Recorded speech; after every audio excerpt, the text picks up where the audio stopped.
When you look back over your life, you can see these times where God carried you. How'd you make it through that unfair childhood? You should be insecure, dysfunctional, floundering. But look at you. You're blessed. You're strong, doing great things. That wasn't luck. That was God carrying you. He was protecting you when you didn't realize it.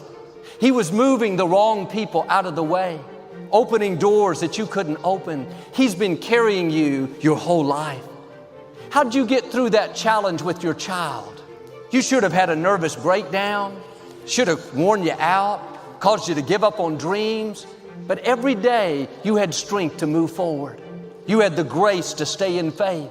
You believed when every thought said it was never going to work out. The enemy tried to take your child out, but because you kept praying, God not only carried you, but He carried your child. Where would we be without the God who carries us? It's easy to thank Him for blessings. I thank Him for turning things around, but I've also learned to thank Him for carrying me through the difficulties, for sustaining me, for not letting the opposition defeat me, not letting the worry take root, not letting the doubt talk me out of my dreams. That wasn't just my strong will, my great faith. That was God carrying me. When my father went to be with the Lord in 1999, my whole world was turned upside down. My father was my hero. Outside of Victoria, he was my best friend. I'd worked with him 17 years here at Lakewood, behind the scenes, doing the television production. We had traveled the world together. He'd come over to the house for dinner. We'd go see the Astros play. I thought he'd live into his 90s, but at 77, he had a heart attack and was suddenly taken away.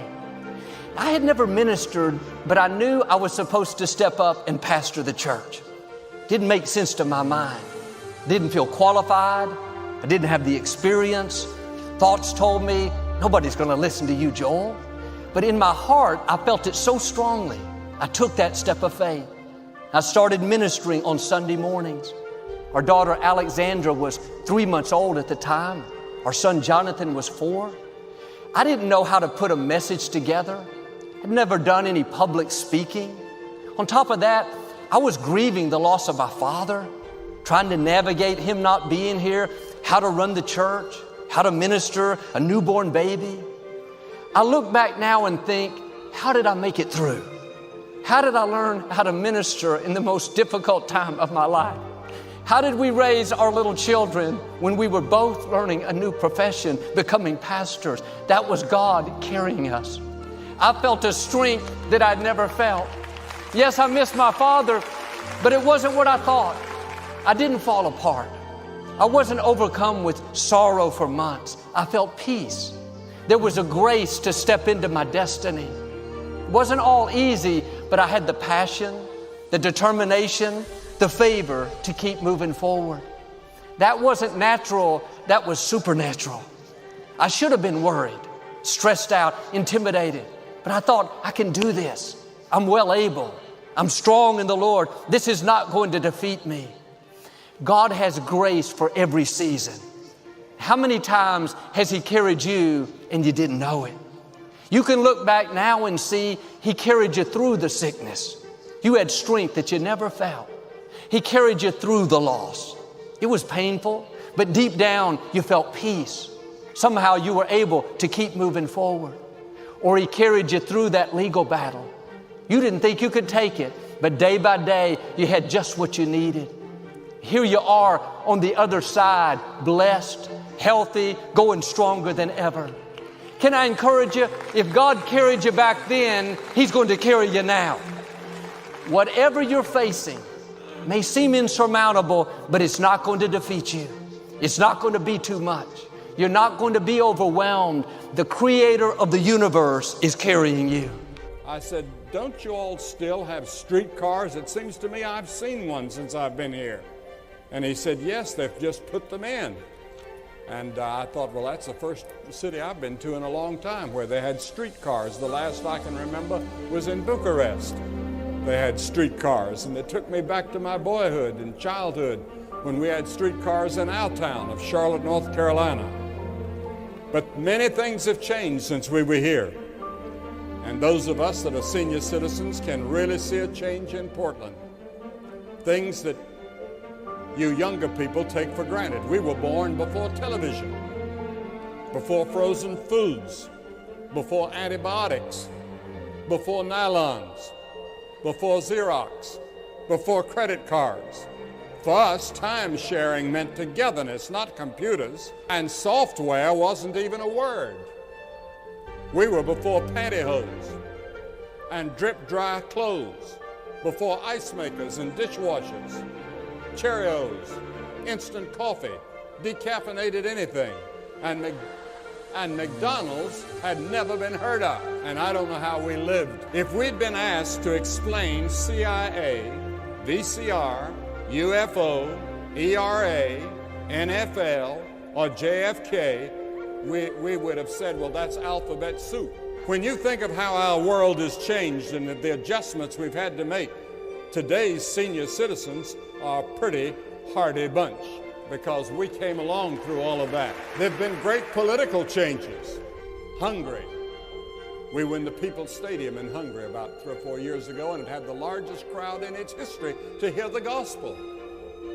115,000 people in one service. South Africa would have never thought of having an integrated service in those days. We went to South Africa. We did not go until they guaranteed we could have integration. And we went there. And we can show you on film where the newspapers had headlines saying, Billy Graham says apartheid is sin. And then there have been gigantic geophysical and ecological calamities across the world. I read last Sunday's Earth Week column in the Argonian, a diary of some of the things that happened on the planet last week. It talked of tropical storms last week, like the worst hurricane to slam into Hawaii in this century. It continued to report on the damage from Hurricane Andrew in Florida.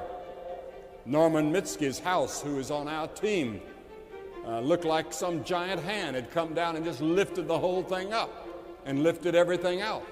We went to Homestead in southern Florida, and my son, who's here tonight, Franklin Graham, has an organization called Samaritan's Purse, and they had already gotten 10 trailers in place down there by the time we got there to see it. And what a devastation that was. You cannot imagine what happened in southern Florida. You can't see it on television. Stefan Nelson, my grandson, spent his full time down there working, handing out water and bread and things, and he saw on top of one roof this sentence that somebody had written: "Okay, God, you got our attention. Now what?" And the newspaper went on to mention Typhoon Sybil, the tropical storms Payne and Roseland. Monsoon floods washed away entire villages in North India and Pakistan, killing thousands of people. There were earthquakes in Zaire and Nicaragua, and minor shakes in many other parts of the world. These are just the things that came out of one newspaper. This is all in addition to environmental changes such as the sudden drop in levels of protective ozone over the Antarctic, mentioned in the column, that might signal major damage. I could go on and on. And that was just in your newspaper last week. We're living in a changing and increasingly dangerous world. That's the point I'm trying to make. It's not getting better. Do you have a purpose in your life, and does life have meaning to you? Or is your life cracking up and going all to pieces? The big question today is, what is meaning? 50 years ago, when I started preaching, the philosophical question was, what is truth? Today's question is, what is the point? The Bible says the heart is deceitful above all things and desperately wicked. Who can know it? Your heart, my heart, is deceitful and desperately wicked. Who can know it? Who would believe that after a storm hit Miami and southern Florida like Andrew, that there'd be looters taking advantage of it? I read an article in the Charlotte Observer last week that domestic violence cases are soaring after the hurricane in southern Florida. We don't know our hearts. We don't know what would happen until it actually happens. Andrew Morris, the great philosopher in France, wrote, The universe is indifferent. Who created it? Why are we here on this puny mud heap spinning in infinite space? He said, I have not the slightest idea. You know, like if you look around the world, you might think, well, the happiest people are those where the standard of living is the highest. That's actually not the case. Right. And you think, okay, but why wouldn't that be the case? It's like, what do you want? Malaria and death at 40? Obviously not. But then you think, okay, what's the price you pay for a high standard of living? Well, that's easy. You virtually always sacrifice the present for the future. You're always working. I mean, you guys, you're fairly influential and you've got this good thing going, but like, it could crash at a moment's notice. You better keep your eye on it. And every day you're thinking, okay, this has to be done, and this has to be done, and this has to be done. And it pays off. I mean, you have a nice studio and I would presume a reasonably comfortable life, but it's not like you're not running on a treadmill to keep that going. And so that's security and it's health, but it isn't necessarily happiness, and it's certainly not necessarily freedom from anxiety. And I would say most people in the modern world, weirdly enough, have far too much to do. 2 career families and a couple of kids. It's like, man, you're done. That's 60 hours a week of flat out work. Yeah. So, and that can be too much. And then I also think, because our society is philosophically unstable, and that's sort of reflected in this polarization, is that people are doubtful about whether their lives have any meaning, for example.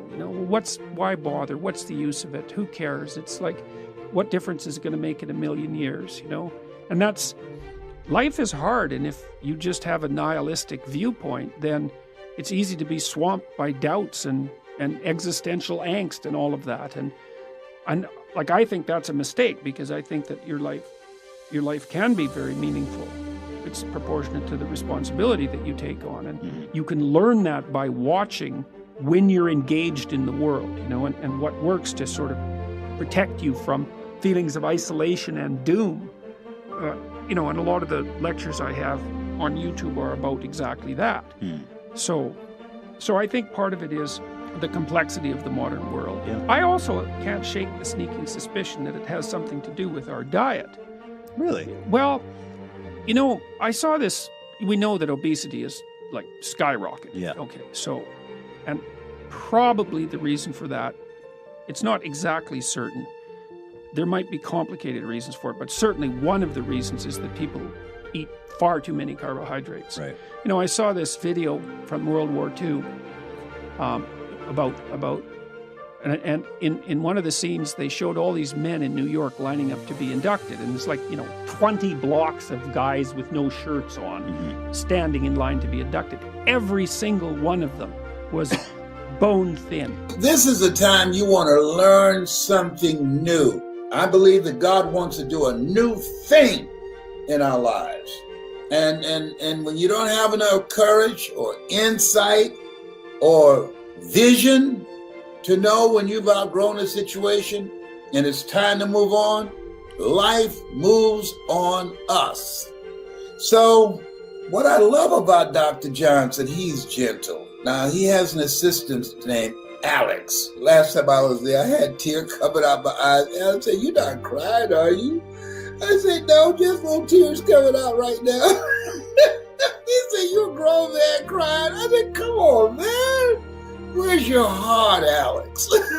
I want you to call them and tell them, ask Alex or Michelle over there. They laugh at me all the time because I'm over there sitting in the waiting room, not only keeping social distance, but praying that I don't hear that drill. I don't like to hear that sound of that drill. That freaks me out. Because I got a message for you today. And I think it's a time where people need to have messages that can inspire them, that will give them hope, that will make you feel good, that will make you laugh. Why do you laugh so much? Because I'm happy. A lot of people depressed and sad. No, I don't want to do that. I don't want to do that. No. It's a choice. It's a choice. And you have to make a conscious, deliberate effort to do that. Stuff's happening to me as well as everybody else. And being depressed doesn't serve me. stuff happening to my family members. And I'm concerned, and I'm an active force to help them get through it. But being depressed and feeling sorry and asking why me does not serve me. It took me a long time to learn to rise above things and say, peace, be still. Peace, be still. It's 12 noon. And if you're hungry, that's what I'm looking for, people that are hungry. See, I don't like to work with people who are not hungry. See, people that are hungry, they get their hustle on. People that are hungry, all they need are the directions and the tools and an endorsement and some knowledge on what they need to do to have a breakthrough, to build a new life for themselves, to make more money. See, I was fired from radio, and I was very good. I could do it today. Drop me in any city. Give me a microphone. Homie can light it up. They fired me. Why? I was good, but I asked them, I said, listen, CBS in LA, this happened like 3 years ago. I was doing a show out there in the afternoon, earning 6 figures. That's not bad for just about 2 or 3 hours. And so I asked the general manager, I said, listen, Dave Ramsey, he does his show from home. And he said, yes. I said, I like to do my show from home. I said, oh, no. He said, we don't want you to do your show from home. I said, why not? We want you here under our thumb. I said, I'm not an under your thumb kind of guy. I want you to think about it. I want to do my show from home, like Dave Ramsey. Okay? So think about it. 2 weeks later, I came to him and said, hey, when can I do my show from home? He said, well, we thought about it. We want you to do it here. We want you to come in. I said, I don't like being confined to the building. I want the freedom to do it from home, just like Dave Ramsey. The quality of my show will not be compromised. In fact, it'll be better because I'm in a more relaxed environment.